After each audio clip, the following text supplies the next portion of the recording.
Beyond ಹೆಡ್ಲೈನ್ಸ್ನ ಮತ್ತೊಂದು ವಿಡಿಯೋಗೆ ಸ್ವಾಗತ.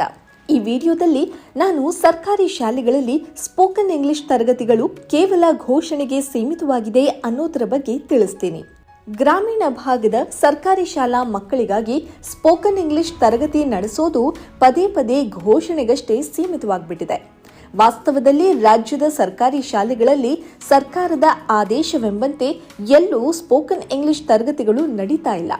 ಪ್ರತಿಯೊಂದು ಸರ್ಕಾರಗಳು ಗ್ರಾಮೀಣ ಮಕ್ಕಳಿಗೆ ಅನುಕೂಲವಾಗುವಂತೆ ಇಂಗ್ಲಿಷ್ ಕಲಿಕೆಗೆ ಸರ್ಕಾರಿ ಶಾಲೆಗಳಲ್ಲಿ ಒತ್ತು ನೀಡೋದು ಹೇಳ್ತಾನೆ ಬಂದಿವೆ. 2024-25ನೇ ಶೈಕ್ಷಣಿಕ ವರ್ಷಾರಂಭದಲ್ಲಿ ಶಿಕ್ಷಣ ಇಲಾಖೆ ಒಂದು ಹೆಜ್ಜೆ ಮುಂದೆ ಹೋಗಿ ಕಡ್ಡಾಯ ಸ್ಪೋಕನ್ ಇಂಗ್ಲಿಷ್ ತರಗತಿ ನಡೆಸುವ ಬಗ್ಗೆ ಹೇಳಿತ್ತು. ಅದು ಶೈಕ್ಷಣಿಕ ಕ್ಷೇತ್ರದಲ್ಲಿ ಚರ್ಚೆಯಾಗಿದ್ದು ಬಿಟ್ರೆ ಇದುವರೆಗೆ ಶಾಲಾ ಶಿಕ್ಷಣ ಅಧಿಕಾರಿಗಳ ಗಮನಕ್ಕಾಗಲಿ ಶಿಕ್ಷಕರ ಗಮನಕ್ಕಾಗಲಿ ಹೋದಂತಿಲ್ಲ.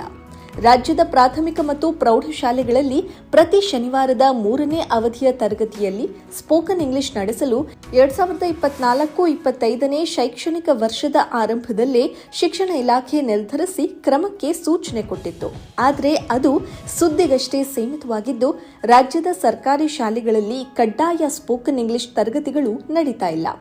ರಾಜ್ಯದಲ್ಲಿ 5,051 ಪ್ರೌಢ ಹಾಗೂ 46,547 ಪ್ರಾಥಮಿಕ ಶಾಲೆಗಳಿವೆ. ಇವುಗಳಲ್ಲಿ ಕೆಪಿಎಸ್ ಹಾಗೂ ದ್ವಿಭಾಷಾ ಶಾಲೆಗಳಲ್ಲಿ ಇಂಗ್ಲಿಷ್ ಮಾಧ್ಯಮದಲ್ಲೂ ಪಾಠ ನಡೀತಾ ಇದೆ.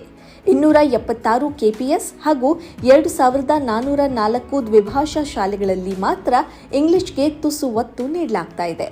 ಆದರೆ ಈ ಶಾಲೆಗಳಲ್ಲೂ ಸರ್ಕಾರ ಘೋಷಿಸಿದ್ದಂತೆ ಕಡ್ಡಾಯ ಸ್ಪೋಕನ್ ಇಂಗ್ಲಿಷ್ ತರಗತಿಗಳು ನಡೀತಿಲ್ಲ.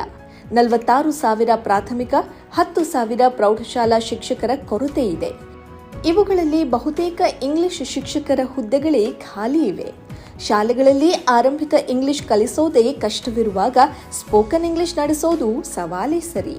ಈ ಬಗ್ಗೆ ನಿಮ್ಮ ಅಭಿಪ್ರಾಯ ಏನು ಕಾಮೆಂಟ್ ಮಾಡಿ. ನೀವಿನ್ನು ನಮ್ಮ ಚಾನಲ್ಗೆ ಸಬ್ಸ್ಕ್ರೈಬ್ ಆಗಿಲ್ಲ ಅಂತಾದರೆ ಈ ಕೂಡಲೇ ಸಬ್ಸ್ಕ್ರೈಬ್ ಆಗಿ ಬೆಲ್ ಐಕಾನ್ ಕ್ಲಿಕ್ ಮಾಡೋ ಮೂಲಕ ಹೊಸ ವಿಡಿಯೋಗಳ ನೋಟಿಫಿಕೇಶನ್ ಪಡೆಯಿರಿ.